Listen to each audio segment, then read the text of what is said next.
La dépression, ce mal de vivre, cette douleur intérieure qui prend trop de place, comment est-ce possible de s'en éloigner? C'est ce qu'on voit aujourd'hui avec Mélanie Richard, infirmière clinicienne et psychothérapeute. Restez là.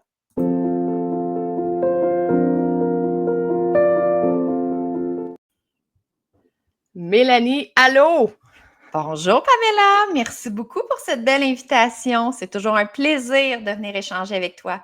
Merci d'avoir accepté de revenir au podcast pour nous parler d'un sujet que je dois le dire est quand même lourd de sens et lourd à vivre, la dépression. D'ailleurs, je tiens à mentionner que tu as écrit un livre là, sur le sujet, Vivre avec un proche qui souffre de dépression, chez Béliveau Éditeur. Tu en as fait, une, je peux quasiment le dire, une carrière sur la dépression. Euh, Ça l'atteint tellement beaucoup de gens, ce Mhm. mal de vivre-là, hein? Oui, ben en fait, une carrière, c'est une de mes, je m'excuse de corriger, mais c'est juste une de, pas corriger, j'ajouterais, c'est une de mes expertises. C'est pas C'est que ce que je ça. cherchais comme mot. Oui, oui, je la voyais, mais je voulais pas te couper, je voulais pas te couper la parole. Mais c'est une de mes expertises parmi tant d'autres, puisque la dépression fait partie de la santé mentale. Mhm. Et justement, la santé mentale touche une personne de près et de loin. En fait, une personne sur 5 de près et de loin, selon les statistiques, mais ça, je dirais, en fait, on a tous une santé mentale à prendre soin, en fait. Pas attendre d'avoir un trouble de santé mentale ou de vivre une dépression ou peu importe. Donc, aujourd'hui, ce qu'on voulait justement avec ta question que j'adore, c'est comment s'en éloigner de la dépression concrètement. Qu'est-ce qu'on peut faire? Pas attendre justement d'être rendu au, la manière que tu le décris, tu sais, c'est un peu l'image lorsqu'on est en dépression majeure aussi. On a l'impression autant de lourdeur qu'on s'en sortira pas, tout est Ah noir. oui. C'est lourd. Il y en a qui me disent comme si j'ai un voile noir, je ne reconnais plus rien, pas d'énergie. Donc, on va essayer aujourd'hui de partager des pistes de solutions, en fait, soit pour si vous êtes dans une dépression, vous êtes en train de glisser vers une dépression, comment des choses à faire pour pouvoir s'en sortir. Et aussi, en fait, tout ce que je vais mentionner, ça s'applique à tout le monde parce qu'oubliez pas, on a tous une santé mentale à prendre soin. Donc, on doit tous prendre soin de soi. Et je rajouterais, n'hésitez pas à consulter, n'hésitez pas à aller Mm. demander de l'aide. C'est sûr que le podcast, c'est aidant. On partage de l'information, des trucs, des stratégies, mais n'hésitez pas d'en parler à votre médecin traitant ou d'aller consulter un psychologue, psychothérapeute. Allez chercher de l'aide. Il y a plusieurs ressources qui sont là aussi. Donc, Et je voudrais... Oui, excuse. non, non, vas-y, vas-y, vas-y. OK. Je voudrais commencer avec justement, quels sont les signes précurseurs? Quels signes on peut détecter qui annoncent qu'on se dirige vers la dépression? En fait, il y a plusieurs symptômes, puis je tiens à spécifier que ce n'est pas juste d'avoir une déprime une journée ou deux. Se sentir plus déprimé une journée ou deux, trouver que la journée est lourde, c'est difficile, je dirais c'est normal parce que ça fait partie de la vie à travers les événements. Parfois, on est fatigué, on a plusieurs mauvaises nouvelles. Vous savez, c'est une journée que ça se passe mal, puis qu'on a hâte qu'elle se termine, puis qu'on se sent, on va dire, down, déprimé, pas d'énergie. Ça, c'est normal. Ça fait partie comme du quotidien, comme vivre du stress, de l'anxiété. Ça fait partie des éléments, pas du quotidien, mais des choses normales de la vie. La dépression, c'est plus que ça. Et c'est aussi une question de temps, de la durée. C'est pas seulement 2, 3 jours. Ça perdure un minimum de 2 semaines. On va plus avoir le goût ou d'intérêt pour les choses qu'habituellement on en a. On va se Mhm. sentir fatigué, épuisé. On se réveille, puis on a l'impression que nos batteries n'ont pas été rechargées durant la nuit. On ne sent pas qu'on a plus d'énergie le matin. On ressent une lourdeur. Au niveau du sommeil, ça dépend des gens. Il y en a qui vont beaucoup plus dormir. Il y en a qui vont avoir de la difficulté à dormir parce qu'il y a tellement de pensées, il y a tellement de ruminations qui ont de la difficulté à s'endormir ou ils vont avoir un sommeil entrecoupé. Ils vont se réveiller, avoir de difficulté à se rendormir. Donc, au niveau de l'énergie aussi, on va avoir aussi du désespoir. Ça va être présent aussi. Donc, ça, c'est des éléments, certains symptômes marquants qu'on peut avoir au niveau de la dépression. En fait, je vous dirais, là, les deux marquants. Mais il y en a d'autres, là. Il y a plusieurs symptômes, mais deux, si vous voulez vous rappeler plus facilement, là, c'est perte d'intérêt, de goût pour les choses qui font plaisir habituellement. Donc, pas de plaisir pour pas faire quelque chose que vous n'aimez pas, là. Des choses qu'habituellement, vous avez du goût, de l'intérêt. Et aussi le sentiment de déprime, de désespoir pendant plus de 2 semaines, donc pas seulement 2-3 jours. Donc ça, c'est c'est des éléments de dépistage, je vous dirais. Si vous dites oui à une ou deux de ces questions-là, mais je vous encourage à en parler à un médecin. Puis en plus, si ça se rajoute tous les autres éléments que j'ai nommés, consultez toujours. En fait, si vous avez des doutes, peu importe, consultez un médecin, mentionnez des symptômes, tout ce qui est différent de votre état habituel, que ça se passe, ça joue aussi sur l'appétit, ça joue au niveau de l'humeur, on peut avoir plus d'irritabilité, on va avoir au niveau de la concentration, on va avoir de la difficulté à se concentrer. Puis des fois aussi, il y a des gens qui vont me dire, c'était rendu que je faisais des erreurs au travail, ça fait 10 ans, 15 ans, je fais ce même emploi-là, puis je fais des erreurs vraiment, je ne me reconnais plus, je ne comprends pas. Mais c'est un peu comme un symptôme du symptôme. Ce que je veux dire, c'est que les gens n'ont plus d'énergie, la mémoire n'est pas là non plus, c'est plus difficile, puis la concentration n'est pas là. Donc, ils vont faire des erreurs sur des choses qu'habituellement, ils n'en font pas parce qu'ils sont pas ils n'arrivent pas en fait à se concentrer sur ce qu'ils font actuellement. Donc, des fois, c'est ça aussi, cette façon-là que les gens vont venir consulter. Ils sont comme, je fais plein d'erreurs, j'ai de la misère à me lever, j'ai pas l'énergie, plus le goût. Donc, c'est un peu des symptômes qu'on peut ressentir. Je serais curieuse, Mélanie, de te demander, qu'est-ce que tu répondrais à quelqu'un qui te dirait c'est inévitable? Je peux pas, si je rentre dans cette boucle infernale-là, la dépression est inévitable, je pourrais pas m'en sauver. Eh bien, premièrement, c'est une croyance, c'est pas un fait. C'est en fait une pensée. C'est une pensée. Et je dirais que c'est un signal de, premièrement, d'avoir plus de douceur envers soi. On a fait un podcast, justement, un épisode sur la compassion puis l'autocompassion, qui est un des éléments pour s'éloigner de la dépression. Eh bien, de se permettre que présentement, en fait, d'avoir de l'autocompassion, se permettre que présentement, c'est difficile. Présentement, c'est ça que je vis. Présentement, j'ai l'impression que, puis pas se taper dessus, puis être plus dur, puis se pousser encore plus, puis je suis capable.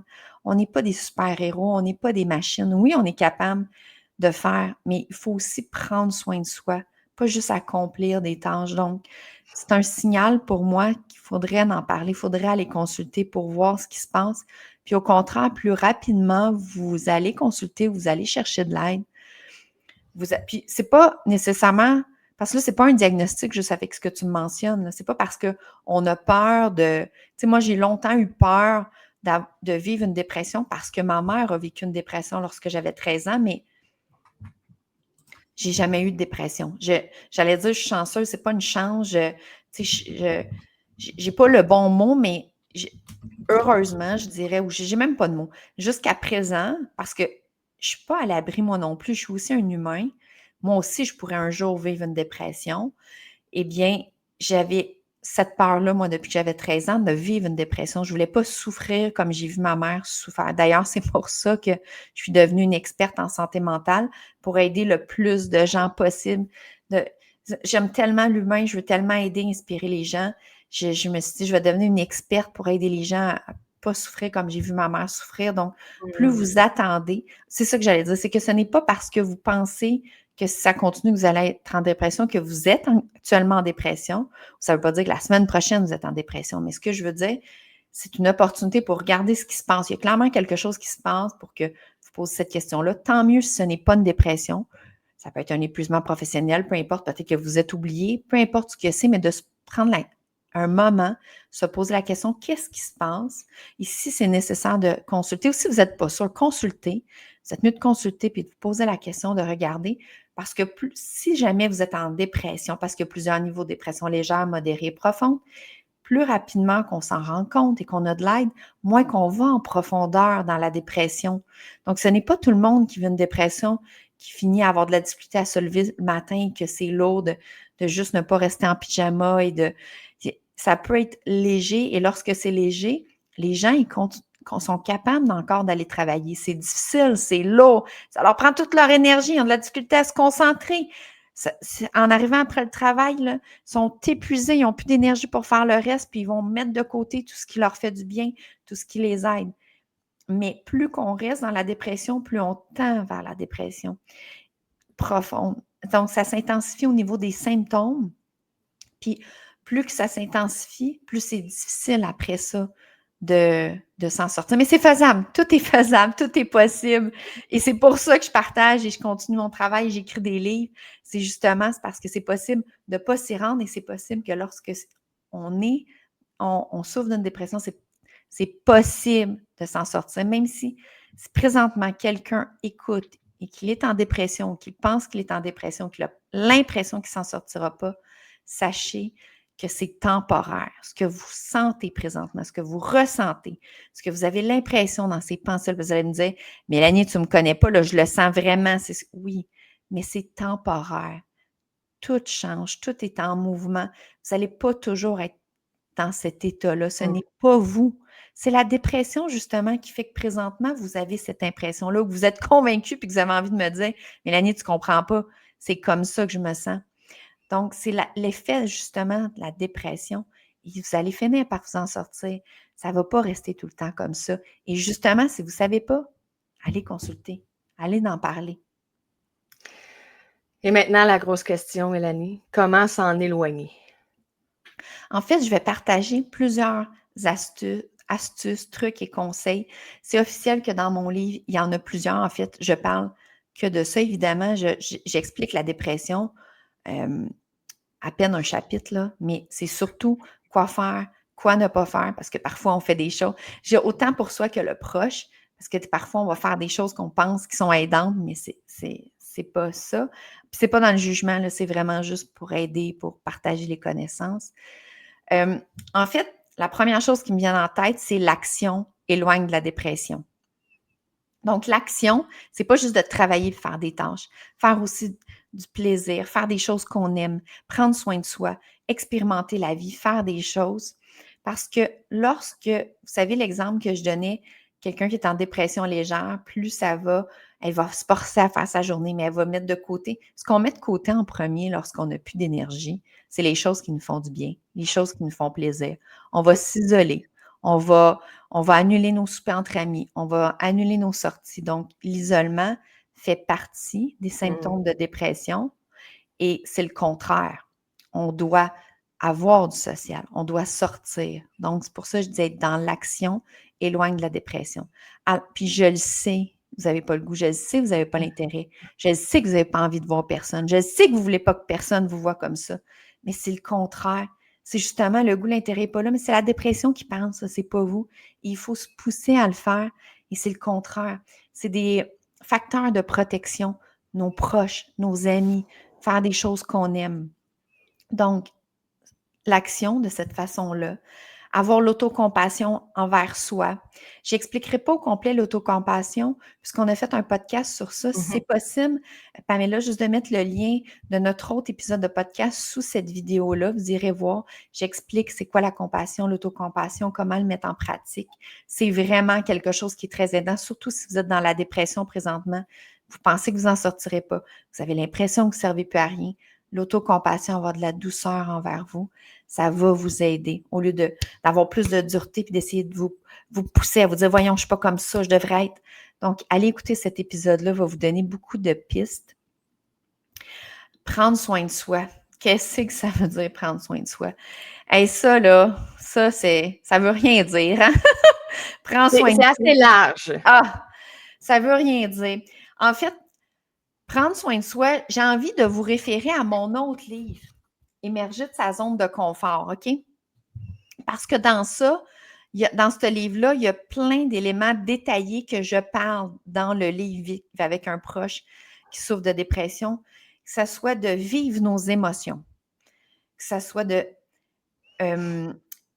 respecter nos limites, s'écouter, dépasser nos limites, sortir de notre zone de confort. Gérer le stress, gérer l'anxiété. Parce qu'on vit tous du stress et de l'anxiété. Mais si on est envahi sur ça, ça, c'est un élément. Vivre du stress ou de l'anxiété ponctuellement, c'est correct. Parce que ça fait partie de la vie. Cependant, lorsqu'on vit un stress ou de l'anxiété, notre corps, physiologiquement, comment il réagit, c'est face à une menace à notre vie. Puisque le stress et l'anxiété, c'est un signal pour dire que notre vie est menacée. Donc, le système nerveux est enclenché, est en mode menace à notre vie pour se battre ou fuir. Mais, donc, temporairement, on peut vivre sur le stress, l'anxiété, mais vivre sur le stress à long terme, je n'élaborerai pas plus sur ça. Là, il y a beaucoup plus d'éléments que je pourrais aller en profondeur, mais ce n'est pas le but de l'épisode. Puis je sais qu'on est limité dans le temps. On en fera un autre. Yes! Avec plaisir. Ça va me faire plaisir, Pamela. En fait, vivre sur le stress à long terme ou l'anxiété à long terme, on appelle ça chronique, plusieurs jours, plusieurs semaines, pas juste 2-3 jours. Eh bien, imaginez que c'est votre corps, il est sous tension tout le temps, comme si vous êtes menacé, comme si votre vie est menacée. Ça, c'est pas bon. Ça libère énormément de cortisol. Ça diminue notre système immunitaire. Donc, ça a des changements aussi au niveau du cerveau. C'est prouvé scientifiquement. Donc, on tend vers la dépression. Il n'y a pas seulement la dépression. On peut être malade physiquement, de l'épuisement. Ça peut avoir des impacts sur notre cœur. Mais aussi, ça a été prouvé scientifiquement que de vivre de l'anxiété et du stress sur le long terme, de manière chronique, les changements qui se passent au niveau du cerveau, donc, entre autres à cause de libération du cortisol qui est en trop grande quantité dans notre corps, on tend vers la dépression. Donc, la gestion du stress, de l'anxiété, c'est des éléments qui sont des facteurs de protection.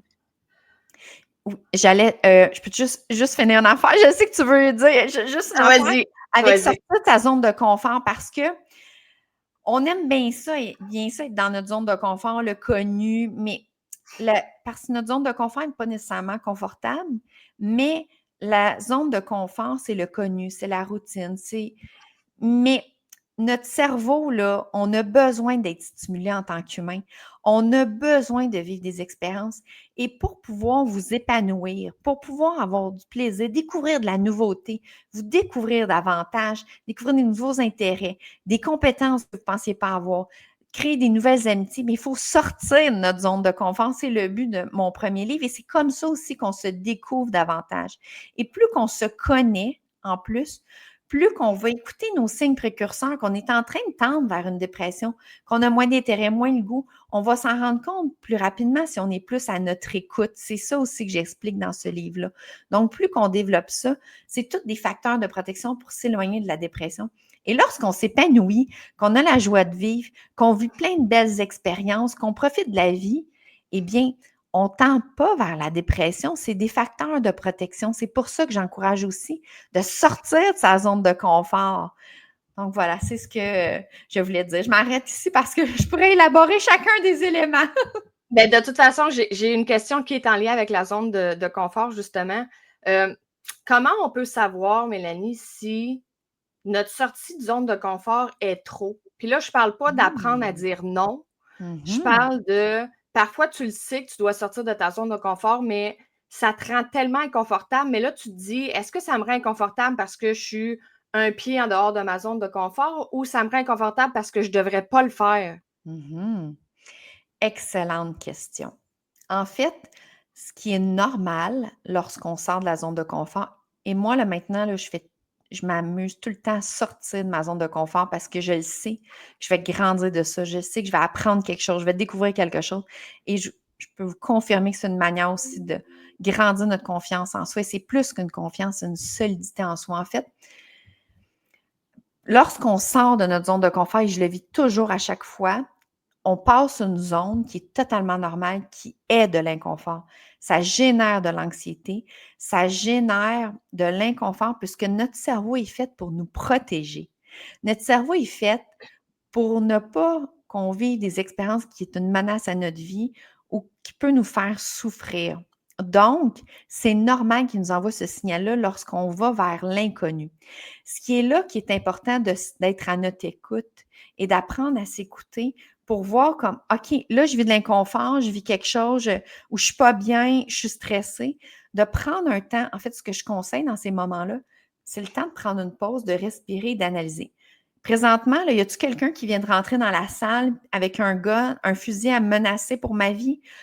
Oui, fait que là, c'est très pratique d'être sur l'anxiété puis le mode menace à ma vie pour réagir maintenant face à la situation. Mais si je suis en train d'échanger avec toi, Pamela, en train de parler d'une situation qui me rend inconfortable, je vais donner l'exemple justement de lorsque moi j'ai commencé mon propre podcast, j'étais tellement inconfortable, je vivais de l'anxiété, je voulais annuler, mais ma vie n'était pas menacée là, de- d'enregistrer un podcast, ce n'était pas dangereux, mais c'était de la nouveauté pour moi la première fois. Donc, mon cerveau essayait de m'envoyer des signaux de ne pas le faire, puisque l'inconnu peut être souffrant. Notre cerveau croit que ça peut être souffrant, alors que ça ne l'est pas. Donc, c'est d'en prendre conscience puis de voir, OK, il n'y a pas de danger, c'est vraiment juste l'anxiété. Moi, je dis que mon cerveau je détourne dans ces moments-là s'il n'y a pas de menace à ma vie. Et là, je le vois, je le sais dans ce temps-là que c'est parce que je vais sortir de ma zone de confort. Je vais aller vers de l'inconnu, de la nouveauté, en fait. Et moi, maintenant, je le vois comme un cue, un signal d'alarme, comme OK, c'est là qu'il faut que j'aille. C'est ça, sortir de ma zone de confort. Donc, c'est normal. Et ça ne veut pas dire de souffrir, là, parce qu'il faut la vivre, cette zone-là, pour vivre après le wow, la découverte. Là. Puis c'est pour ça aussi, toute la solidité, la confiance en soi, que, OK, peu importe ce qui arrive, je suis capable de, genre, les capacités de trouver les solutions et tout. C'est tout ça aussi que ça développe. Ça développe notre capacité à résoudre des situations, notre confiance en soi, notre capacité de trouver des solutions, peu importe les problèmes. Ça développe tout ça aussi, sortir de sa zone de confort. Donc, de prendre des respirations, puis de faire le choix, OK, je décide que j'y vais. C'est pas dangereux pour ma vie, aller faire un podcast et je le veux. Donc, respirer à travers cet inconfort-là, faire des grandes respirations, puis de le faire. Et si jamais, en fait, je vais donner une genre d'échelle pour aider à mesurer, OK? Parce que c'est ça que tu me dis aussi, là. Tu sais, c'est-tu dangereux? C'est trop inconfortable? Parce que le but, c'est pas de souffrir non plus. Si on met de 0 à 10 votre niveau d'inconfort ou de ce que ça vous fait vivre actuellement, je vous dirais, vous n'êtes pas obligé d'aller plus qu'un 3, 4 sur 10. Tu sais, 0, c'est pas Oh, d'inconfort. 0, c'est pas d'inconfort. 0, 1, 2, c'est du connu. Les habitudes, c'est ce qu'on sait. C'est sûr que vous pouvez aller à plus, puis plus qu'on va plus haut, plus que ce qui va en ressortir est grandi. Par contre, c'est pas obligé d'être souffrant. Si vous n'êtes pas obligé d'aller plus que 3, 4, plus que 3, 4, on sort de notre zone de confort. Si c'est plus que ça, vous faites comme hey, Mélanie, là, moi, ça me fait un 6, 7 sur 10, c'est trop, je ne suis pas habituée de gérer cette anxiété-là, c'est trop inconfortable, je ne sais pas quoi faire. Je vous conseille de défaire en étapes, tout simplement. C'est parce que présentement, pour votre cerveau, consciemment ou inconsciemment, la situation semble trop grande. Ben, je suis certaine que vous êtes capable de le réussir, mais semble trop grande, c'est trop. Donc, simplement, regardez comment vous pouvez défaire en étapes, en action, tout simplement cette situation-là. Je vais donner un exemple concret. Si vous devez, par exemple, partager une présentation à votre travail devant l'équipe, puis que c'est trop inconfortable pour vous, là, vous faites comme, oh mon Dieu, c'est la première fois, je ne suis pas capable, c'est un 8, un 10 sur 10, peu importe. Bien, défaites-le. Puis comment défaire ça en étapes?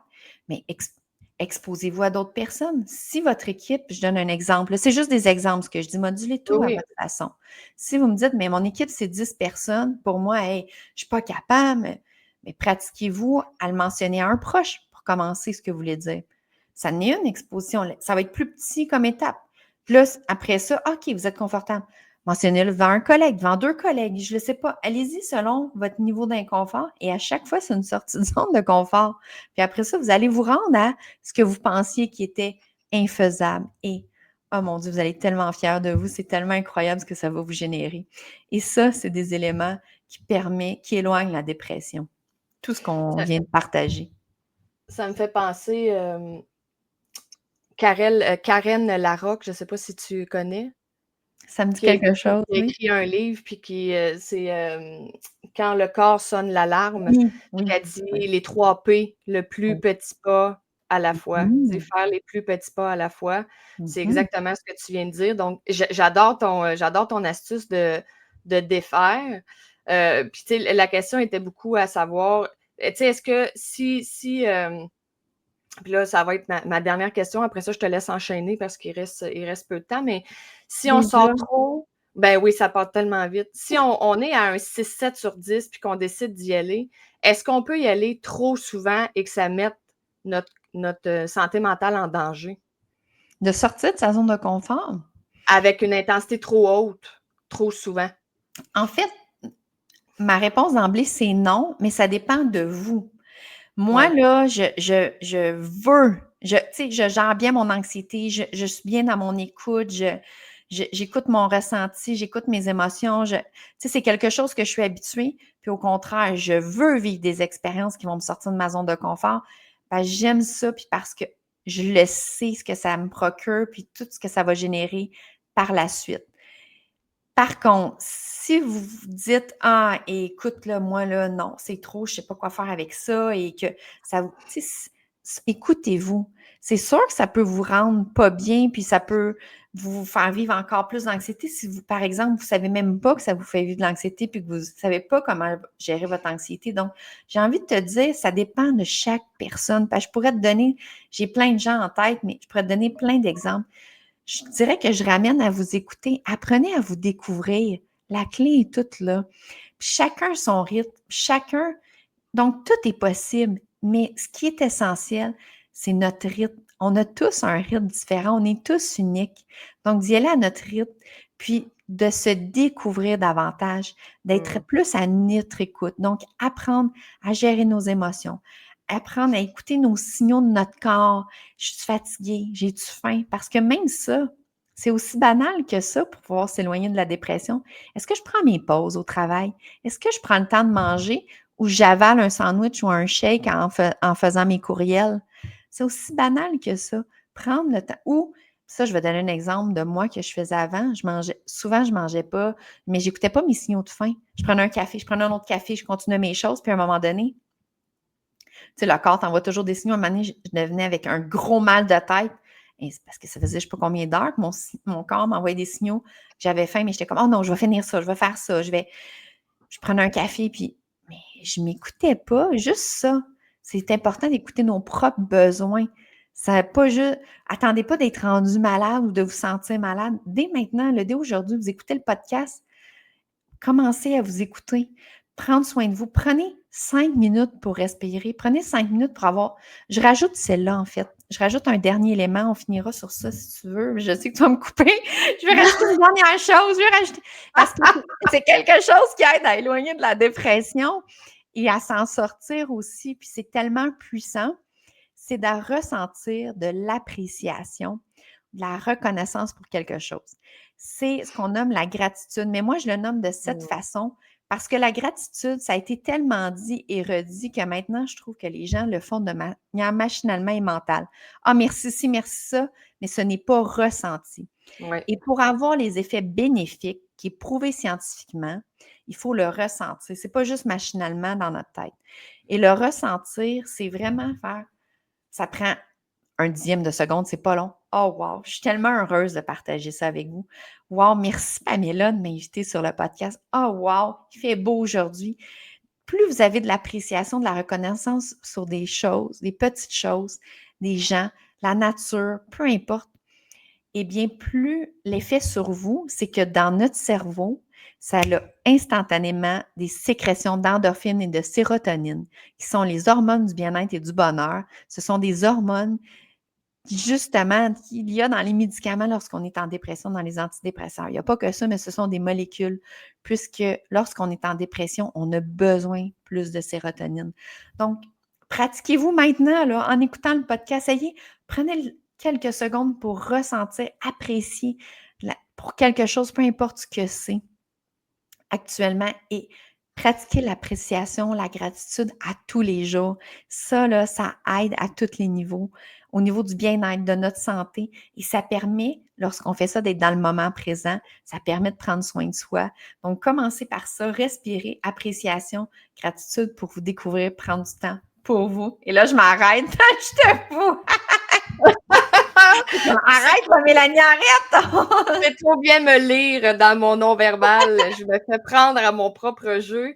Ben oui, parce que, écoute, c'est déjà la fin du podcast d'aujourd'hui. Et comme à chaque fois, je te remercie sincèrement d'avoir pris du temps pour nous donner tous ces beaux astuces que tu as fait pendant le podcast pour nous éloigner de la dépression. Je pense que c'est un sujet qui est hyper important de continuer de parler à haute voix, de briser les tabous et d'arrêter d'avoir peur de parler de santé mentale et de notre santé mentale après ma barre. Merci énormément, Mélanie. Merci à toi, Pamela. C'est toujours un plaisir et un honneur. Merci. Merci à tous ceux et celles qui nous ont écoutés et on se rejoint sous peu pour un prochain podcast. Bye tout le monde!